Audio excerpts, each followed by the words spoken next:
Hello, hi, I'm Brianna Catalanato, and I am the Social Change Chair of the DePaul Activities Board, and this is Dia de Los Muertos, otherwise known as Day of the Dead, and today I will be talking with an amazing organization on campus, DAL-E, which is the DePaul Alliance for Latinx Empowerment, and two of their representatives, Robbie and Jorge, as you can see, will be presenting a great presentation about Dia de los Muertos and the significance of the day. So before we start, I just want to say, if you do have any questions for Jorge and Robbie, feel free to ask them in the chat, and we will answer them at the end with a short little Q&A. So I will now be handing it over to them to have this amazing presentation. Thank you, Brianna. My name is Robbie. I use they pronouns, and I am the Secretary of DAL-E. And I am joined today by Jorge, if you want to introduce yourself. Yeah, hi everyone. I am DAL-E's treasurer, and I'm here to present with Robbie about Dia de los Muertos. Awesome. So let's go ahead and get started. So Dia de los Muertos, as Brianna mentioned, translates to Day of the Dead in English. And Jorge is going to go over the general info on this holiday. Yeah, so just some general information. El Dia de los Muertos, Day of the Dead, is a holiday where families welcome back the souls of their deceased relatives for a brief reunion that includes food, drink, and celebration. With a blend of Mesoamerican indigenous ritual, European religion, and Spanish culture, the holiday is celebrated each year from October 31st to November 2nd. While October 31st is Halloween, November 1st is Dia de los Inocentes, or Day of the Children, and All Saints Day. November 2nd is All Souls Day, or Day of the Dead. According to tradition, the gates of heaven are open at midnight on October 31st, and the spirits of the children can rejoin their families for 24 hours. Then the spirits of the adults can do the same on November 2nd.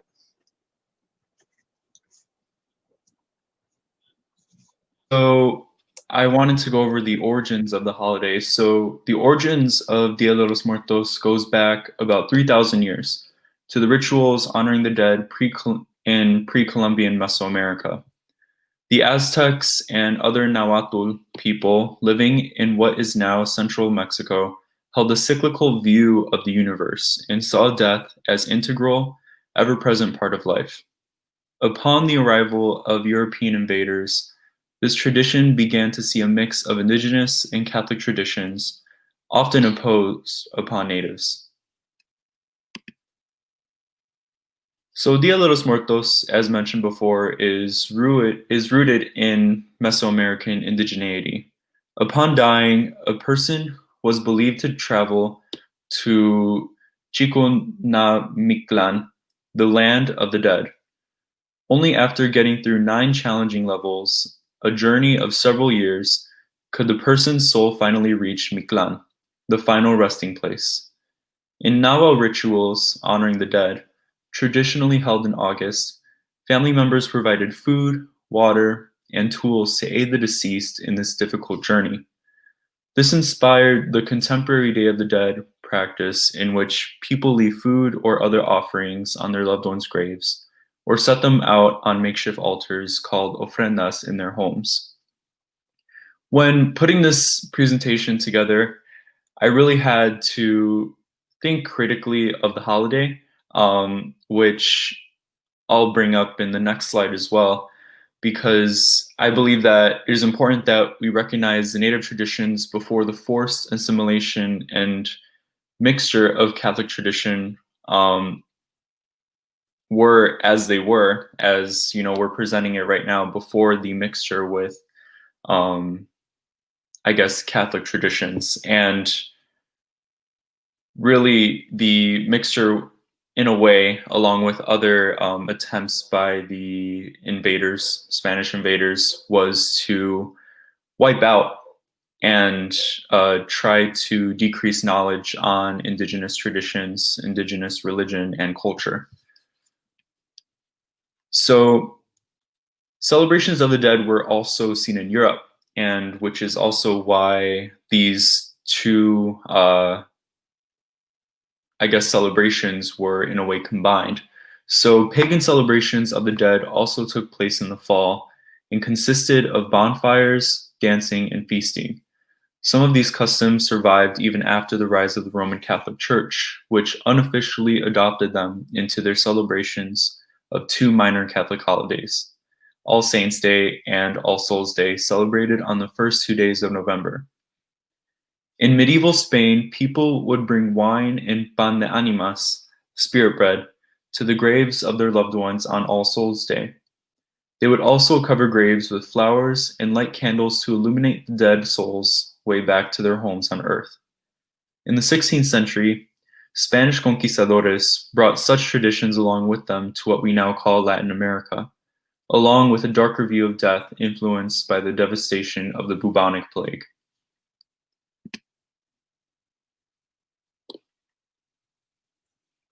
Yeah, so now in contemporary celebration, despite being considered exclusively a Mexican holiday, different ceremonies/holidays that honor Day of the Dead can be found in other so-called Latin American countries. On the Day of the Dead, it's believed that the border between the spirit world and the real world dissolve, and during this brief period, the souls of the dead are awakened and they return to the living world to feast, drink, dance, and play music with their loved ones. In turn, the living family members that treat the deceased as honored guests in their celebrations and leave the deceased favorite foods and other offerings at the grave sites or on the ofrendas built in their homes. Ofrendas can be decorated with candles, bright marigolds called cempasúchil, and red cock's comb alongside food and stacks of tortillas and fruit. So basically, how it's celebrated now is we use some of the most prominent symbols related to the Day of the Dead that are calacas, skeletons, and calaveras, skulls. In the 19th century, printer and cartoonist Jose Guadalupe Posada re-envisioned Miteca Sicual, the Aztec goddess of the underworld, as a female skeleton known today as La Calavera Catrina, and is one of the most recognizable Dia de los Muertos icons. And during the Day of the Dead festivities, people commonly wear skull masks and eat sugar candy molded into the shape of skulls. Pan de Animas of All Souls Day rituals in Spain is reflected in the Pan de Muerto, which is a traditional sweet baked good of the Dia de los Muertos celebrations today. Other food and drink associated with the holiday, but consumed all year round, include spicy dark chocolate and corn-based liquor called atole. You can also wish someone a happy Dia de los Muertos by saying Feliz Dia de los Muertos. And I recommend you try atole. It's pretty good. Thank you, Jorge. So I wanted to include an example of probably one of the first complex ofrendas that I saw growing up.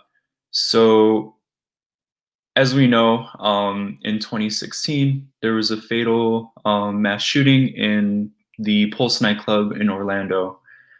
Back then, as a queer person, I was still coming to terms with my identity.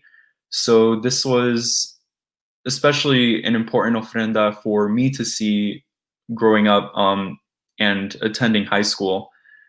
We wanted to, this ofrenda was created by Wanda Raimundi Ortiz, and as you can see, several white and rainbow skulls stand on the altar under the hashtag Orlando Unido and the flags of Mexico and Puerto Rico.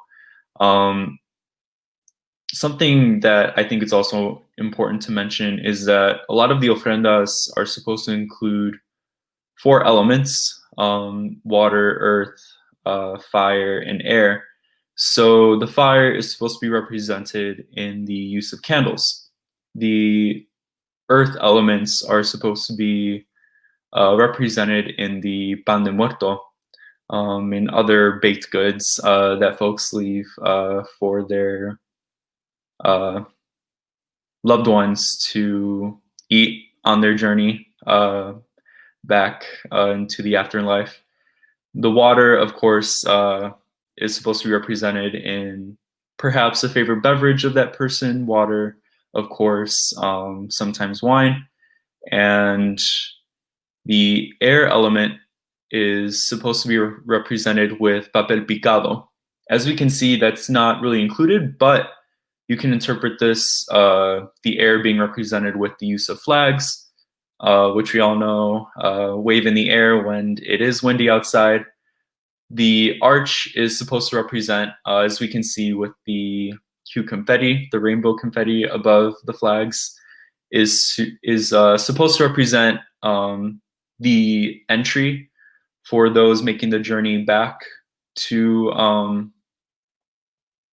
I guess, Earth from the afterlife, to visit their families and to, of course, get their tools, eat, drink, anything that they need for their journey back to the afterlife.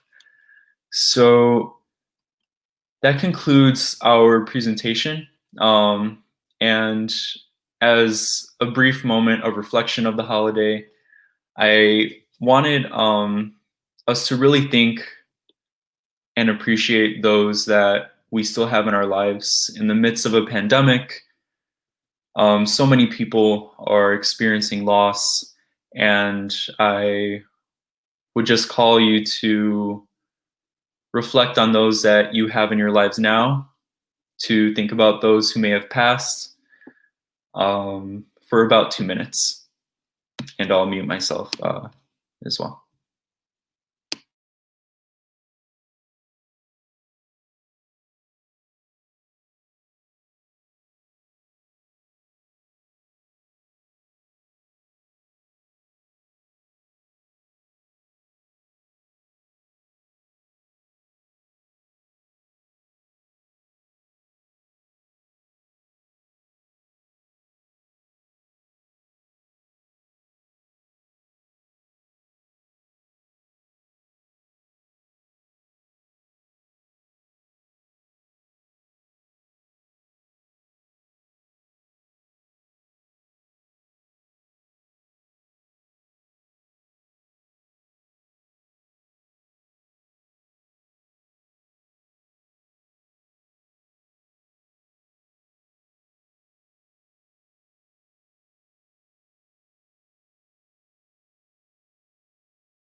Thank you for participating in that reflection, and that concludes our presentation. Thank you again to DAB for giving us the opportunity to speak with you all today.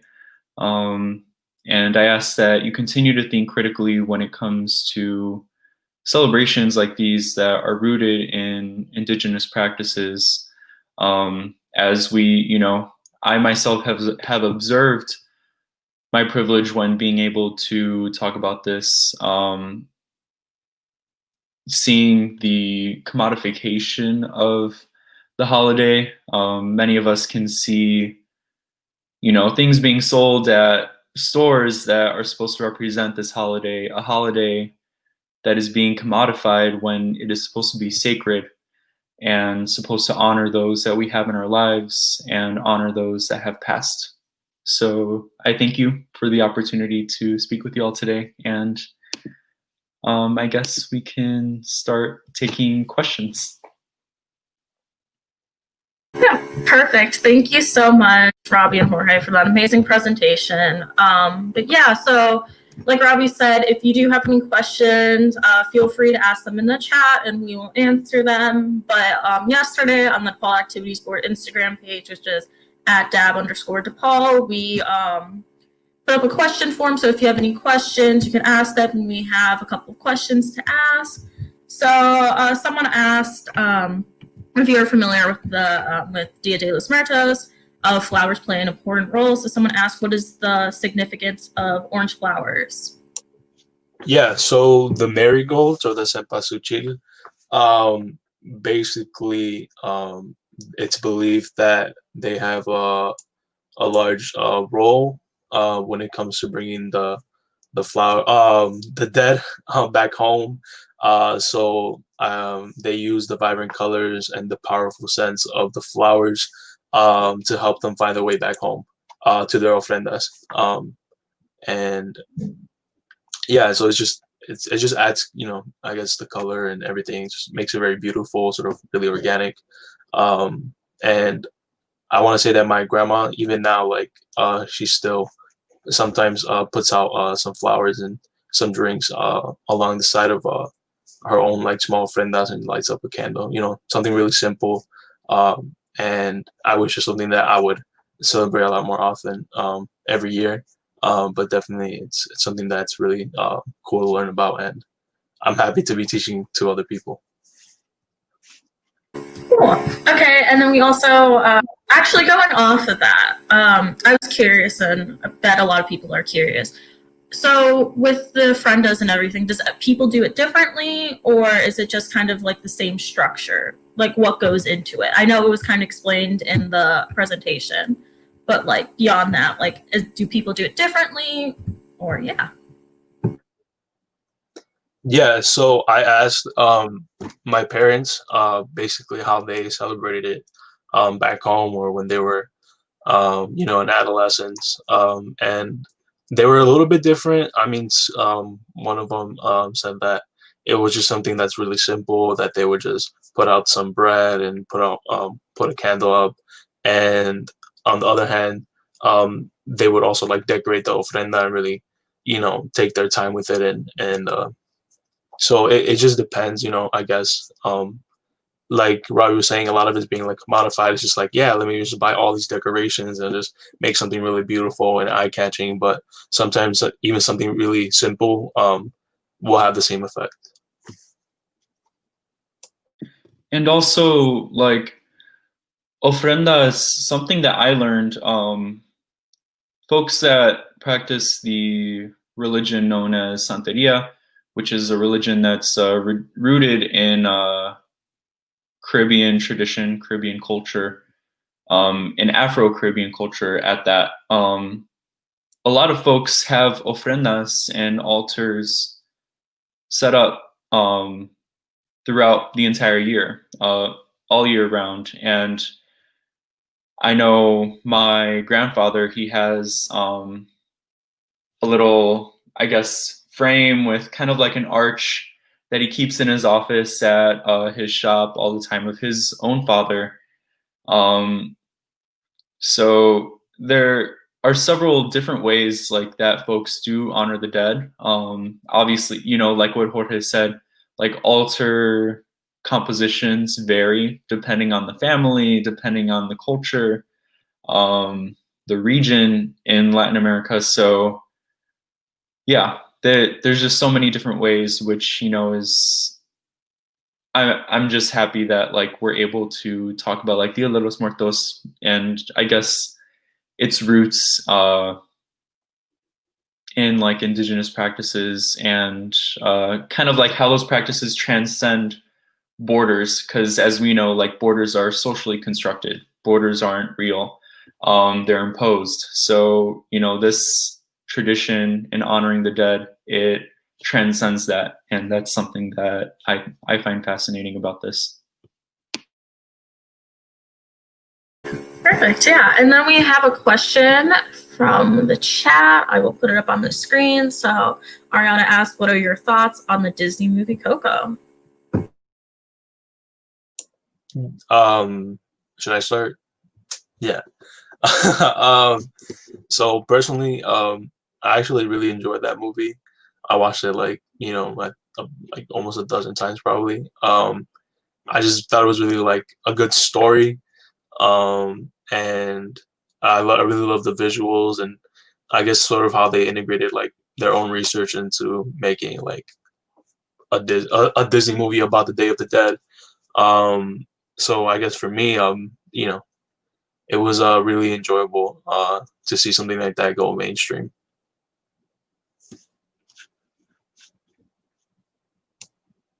Probably. Oh, yeah. I don't know. Just like, I mean, I feel like a lot of things that Disney does, it's not going to be a perfect representation of the holiday.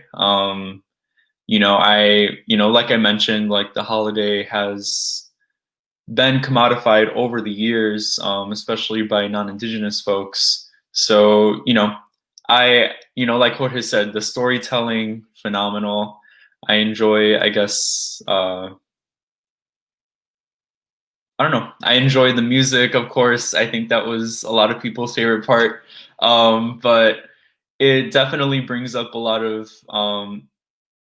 I guess, important aspects like the ofrenda and the journey back to the afterlife um, in that movie, which I enjoyed watching. I actually haven't seen Coco all the way through, but I'm gonna make sure to watch it. But yeah, speaking similar to that, so this was asked on our Instagram page. Also, I will repeat, feel free to ask questions in the chat, but this was asked on our Instagram page. What is the importance of the skulls to Dia de los Muertos? As you can see in the background a little bit, our graphic has the skull on it, and it was kind of prominent throughout the story of Coco too.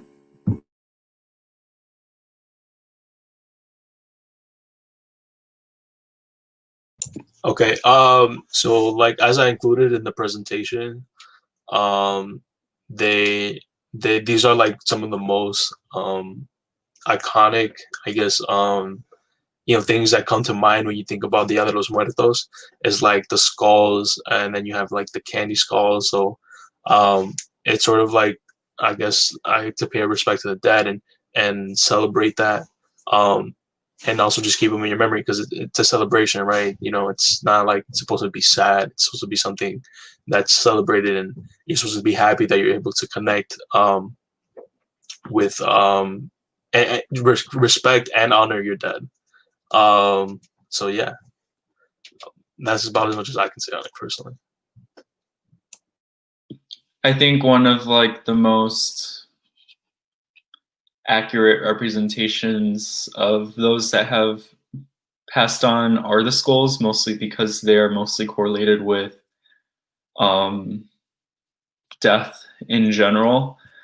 You know, as we mentioned in the slides, I guess the concept of like calaveras, or like calaveras kind of like being incorporated into like the Aztec goddess of the underworld, into like La Catrina. I feel like that was another way of kind of just emphasizing like the role of like the skulls and like their representation of the dead. But I mean, that's as simple as I can think of an answer. Yeah, I think basically it's to sort of highlight like the roots, like where you come from, like you were talking about pre conquistador, era or whatever, and sort of I guess that it comes from, like the Azteca, the sort of indigenous practices of it. So yeah. Perfect. Thank you so much. If we do not, feel free to ask more questions in the chat. But if we do not, I would like to thank Robbie and Jorge from DALE for being here. As you can see on the banner below, follow DAB_DePaul and DALE DePaul on social media for any updates regarding events or just information. Regarding for DAB, we have some upcoming events. 11:05, we have the throwback karaoke for DePaul After Dark, and then 11:09, we have Gather Around the Campfire. So yeah, make sure to come out. Check both of us on D-Hub for any other information regarding events and all the above. I think okay, cool. So I just want to thank Jorge and Robbie again for being here, and thank everyone for being here on this Friday. So just want to wish everyone a safe weekend. Make sure to wear a mask, and yeah, be careful. Thank you.